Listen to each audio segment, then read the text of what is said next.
All right, so welcome to this deep dive. We're really going deep on this one, diving into some fascinating English language stuff. Yeah.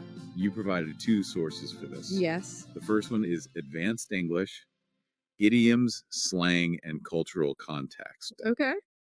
And the second is a video called Daily Native British English Phrases. And Wonderful. yeah, we're going to unlock, I think, the secrets to fluent English, specifically in British settings. That's right. Yeah. We're going to go way beyond, the textbook definitions of words and really understand how native speakers use them I love this. in everyday conversation. It's a great idea. So yeah, are you ready to dive in? I am. What I find so intriguing about these two sources is how well they complement each other. Mm-hmm. So the book gives us a great structured approach to understanding these idioms. Mm-hmm. And then we've got the video, which has like real world examples and funny anecdotes. Right. Which really brings those expressions to life. Yeah. It's almost like we have a backstage pass into the world of British English. I love that analogy, a backstage pass. Yeah. So yeah, like we're peeking behind the curtain into how they talk, Absolutely. in everyday British life. Yeah. Let's start with a phrase that might seem simple on the surface. Okay. Take your time. Yes. Very common expression, but I think it reveals quite a bit about British culture. Yeah. What's fascinating to me about Take Your Time is that it kind of subtly navigates those anxieties that the British have around time and imposition. Yeah. So it's not simply about allowing somebody to proceed slowly. It's reassuring them that they're not inconveniencing you in any way. Right. And so, for example, in the video, the host uses this phrase to put a student at ease. Okay. Who was worried about being late. Mm. So it kind of acknowledges in a subtle way that potential for awkwardness. Right. That social awkwardness. Yeah. That's such a great observation. Yeah. I've always thought about take your time as just being a polite way to say, like, don't rush. But I see what you mean, that it goes beyond that. It's like a verbal cushion. Absolutely. To soften the blow of, like, time constraints, in a social situation. Exactly. So it speaks volumes about this British emphasis on creating a comfortable and harmonious social environment, which is so interesting. Yeah. Yeah. Next up is a phrase that I think everyone can relate to. In one ear and out the other. Oh, yes. It's that classic experience when you hear information, but it just doesn't stick. Yes. The video has this hilarious example. Yeah. Where the host is talking about her father trying to explain how a car engine works. That's it. Yeah. And it's totally when in one ear, not the other. And the anecdote perfectly captures the essence of this phrase. Yeah. It's not just about forgetting the information, is it? It's that feeling of mental disconnect where the information just fails to register. Right. And I think in today's world, right, with this constant bombardment of information, we've all experienced that, where it's almost like our brains are rejecting the input. You hit the nail on the head. Like, I know I've been there. Like, I'm just overwhelmed. Yeah. And the information is just like washing over me. It's not even like sinking in. Exactly. It's like our brains have this spam filter and it's filtering out stuff. Right. That might actually be important. Absolutely. It makes you wonder, how can we become more mindful of our own engagement and attention? Yeah. Especially in a world where we're constantly inundated. That's the question for the ages, right? Yeah. I don't know if we have an answer for that right now. No. But maybe that's a deep dive for another time. Absolutely. Let's move on to a phrase that's all about predicting outcomes at this rate. At this rate. Now, this phrase goes beyond simple prediction. Okay. It's often infused with like shammer or drama. Right. Or even a hint of warning. Do you remember that story about the flooded pub car park? Oh, yeah. And the host's father says, at this rate, we'll have to swim home. Yeah. So it really paints a picture, doesn't it? Yeah. Creates a very vivid image. I can just imagine, like, the water's rising around their ankles. Yeah. It's like, oh no. Yeah. Yeah. It's a playful way of acknowledging a trend while simultaneously highlighting its potential consequences. That's right. I think it's a really clever phrase. And just think about how versatile it is as well. Yeah. You can use it to talk about anything from, rising inflation to your ever-growing to-do list. Right. It adds a touch of personality and color to observations. Yeah. For example, you could say, at this rate, I'll never finish this project. Or at this rate, self-driving cars will be the norm. Totally. Yeah. I love how you've connected that to like things that everyone, experiences. Yeah. Now let's switch gears to a phrase that's all about positive outcomes. A win-win situation. Yeah. I feel like we hear that a lot, especially in business. But I think it applies Yeah. to everyday life too.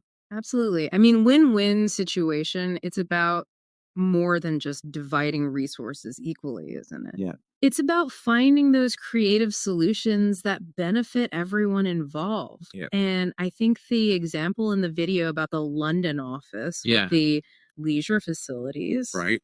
it's a great illustration of this concept. Huh? It might seem counterintuitive, but providing employees with those opportunities to relax and recharge, Right. it can actually lead to increased productivity. Sure. And a happier workforce. Yeah. It's pretty amazing, really. It's a reminder that sometimes like the best solutions, they kind of challenge like our conventional way of thinking. Yeah. Instead of like this zero-sum game, like I win, you lose. That's right. Yeah. We're trying to find a way where everyone benefits. Absolutely. It's about creating value for everyone. I wonder if you can recall any win-win situations from your own life. Maybe a collaboration Yeah. that yielded surprising results, Yeah. or a negotiation that led to a mutually beneficial outcome. Yeah. Now that you mention it, I'm sure we've all had those like, situations that seemed like a challenge at first. Yes. And then they transformed into this opportunity where everyone kind of benefited. Yeah. Like finding the sweet spot where individual goals and the greater good kind of align. They come together. Yeah, exactly. But let's move on to a phrase that touches on a completely different aspect of being human. It's meant to be. It's meant to be. Yeah. Now, this delves into the realm of fate and destiny, doesn't it? Yeah. It suggests that some things are simply preordained. Right. And in the video, the host shares this heartwarming story about meeting her partner. Okay. And she describes it as a series of serendipitous events that felt almost orchestrated by fate. Wow. I'm curious though, do you really believe that some things are meant to be? Or is it just a way of making sense of like, the unpredictable turns that life takes? Yeah. I'm not sure I'm totally sold on the whole destiny thing, but I can see how it would be comforting, Sure. especially when you're dealing with difficult situations. That's a great question, and it's one that has been pondered by philosophers and theologians for centuries, hasn't it? Yeah. Perhaps it's not about a predetermined plan, but rather about being open to those possibilities Okay. and recognizing the interconnectedness of events. And so maybe sometimes we need to let go of our need for control and allow ourselves to be guided by that flow of life. That's a beautiful way to put it, like acknowledging that there's this bigger picture that we Yes. can't fully grasp. Yeah. But for now, let's explore another phrase that encourages us to kind of embrace that uncertainty. Wait and see. Wait and see. It just embodies a sense of patience, doesn't it? Yeah. And acceptance in the face of uncertain outcomes. And the video shares a really poignant anecdote about an injured chicken on the host's relative's farm. Okay. And they had to wait and see if the chicken would recover. So it kind of highlights that wisdom, doesn't it, of observing. Yeah. And allowing those events to unfold naturally, especially when you're dealing with things that are beyond your control. That's a great example. Like, it's saying, okay, sometimes the best thing to do is just to like surrender to the unknown Yes, and just trust that things will work out in their own time. exactly. Do you think that's a particularly British sentiment, this wait and see? It's interesting, isn't it? I wouldn't say it's exclusive to British culture, Right. but it certainly aligns with that British tendency towards stoicism Uh-huh. and that pragmatic approach to problem solving. I see what you mean. There's a certain wisdom in it, Yes, like acknowledging that we don't always have the answers that's right. and that sometimes the best way forward is to just observe and adapt as you go. Absolutely. It's about finding that balance Yeah. between action and acceptance, Right. knowing when to intervene Yeah. and when to simply let things run their course. Speaking of finding balance, let's move on to a pair of phrases that address those worries Okay. and decisions. Think something over and put your mind at rest.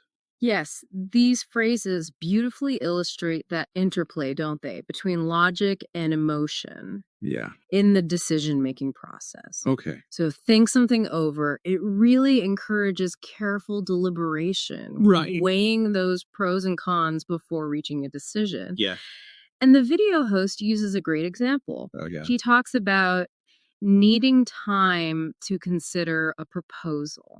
Uh-huh. So, emphasizing the importance of thoughtful consideration when you're making those big life choices. Right. It's acknowledging that decision making can be complex. Yes, And some choices, you need more than just your gut feeling. absolutely. You really have to think things through. Yes. And then we have put your mind at rest, Okay. which provides reassurance and alleviates anxiety. It's like Mhm. saying, don't worry, everything will be all right, Yeah. offering comfort and support amidst uncertainty. Yeah. I love how those two phrases complement each other. Yeah. One is like the rational side of decision making. Yes, And the other one is acknowledging that there's also this emotional component. absolutely. In a way, it's like this holistic approach to, you know, those challenges that we face. Exactly. They highlight the importance of both careful consideration and that emotional well being, Right. recognizing that decisions are rarely made in a purely logical vacuum. That's right. Now let's transition to a phrase that's got this almost like mystical feel to it. The stars aligned. Oh, the stars align. It's similar to it's meant to be Yes. in that it suggests that some events are just destined to happen. Yeah. But this one emphasizes like a perfect convergence of circumstances. You're right. There is a sense of cosmic orchestration, isn't there? Implied in the stars align. Right. Like some higher power or unseen force has brought about this particular outcome. Yeah. And the video uses a good example here. They talk about a chance encounter that led to a life-changing opportunity, Wow.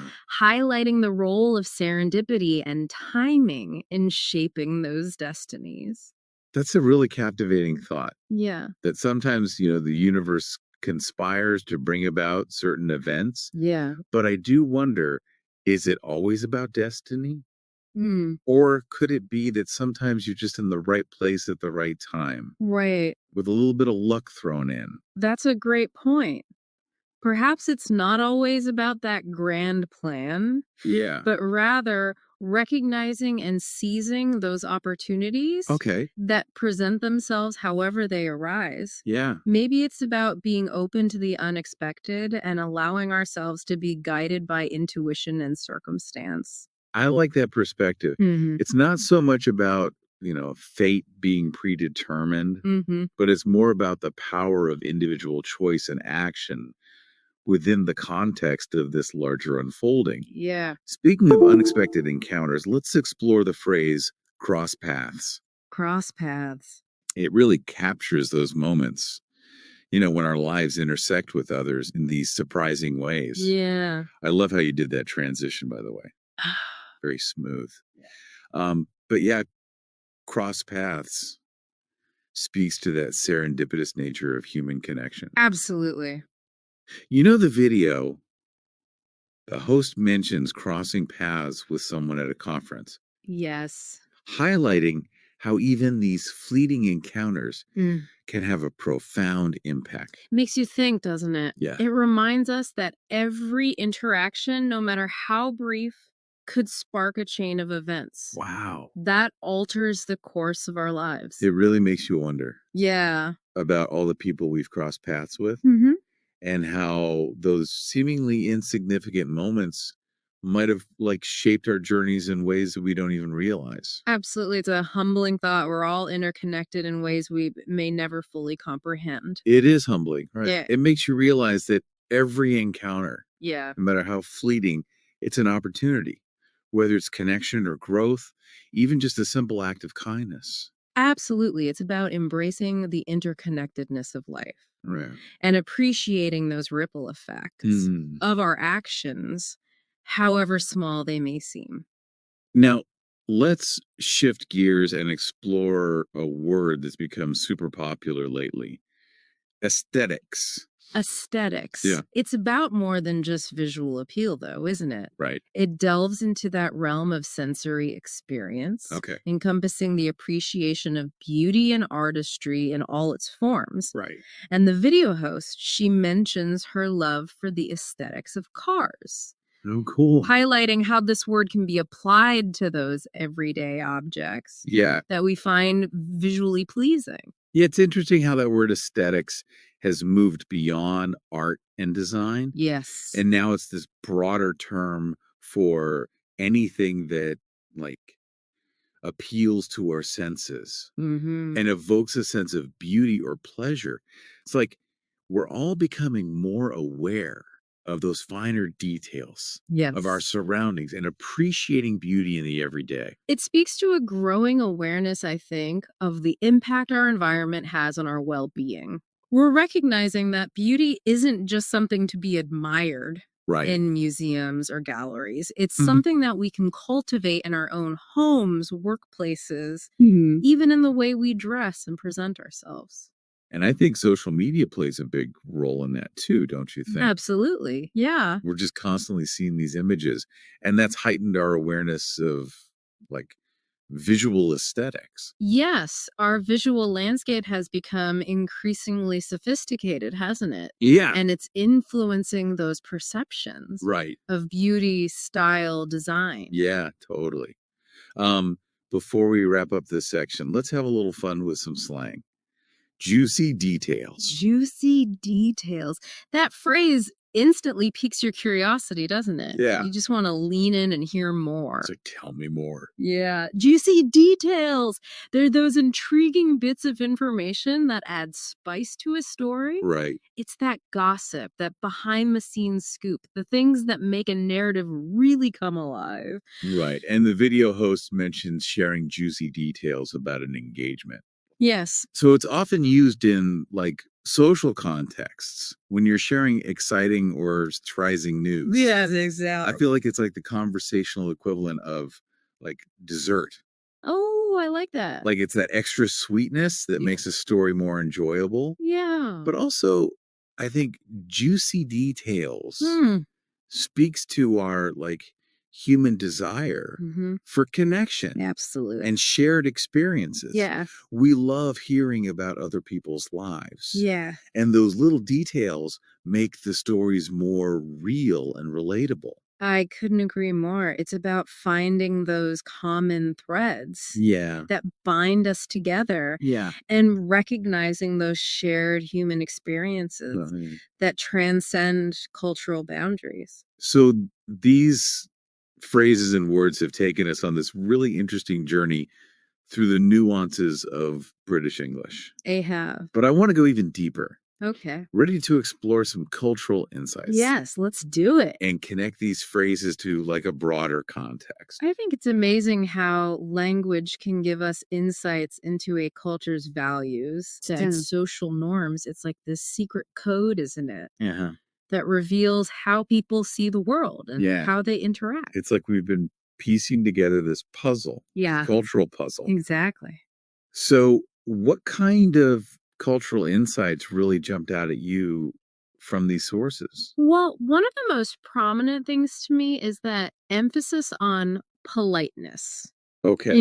That consideration, which is so key in British culture. Right. Phrases like, take your time, Yeah. or put your mind at rest. Mm. They illustrate this communication style Yeah. that really prioritizes creating a sense of ease Right. and avoiding any potential discomfort or imposition. It's like they're really good at like this subtle social dance, Yes. using language to like, navigate those awkward moments Absolutely. with grace and diplomacy. Exactly. It's about creating that harmonious atmosphere, Right. even in situations where there might be some underlying tension. Yeah, totally. The sources also touch on how business and everyday life kind of intersect. Yes. Which I thought was interesting. I Phrases like a win-win situation. Yeah. Or keep your options open. Yeah. They've like migrated, from the boardroom into our casual conversations. It's really fascinating. It suggests that we're adopting like a more strategic approach to our personal lives. Do you think that's a good thing?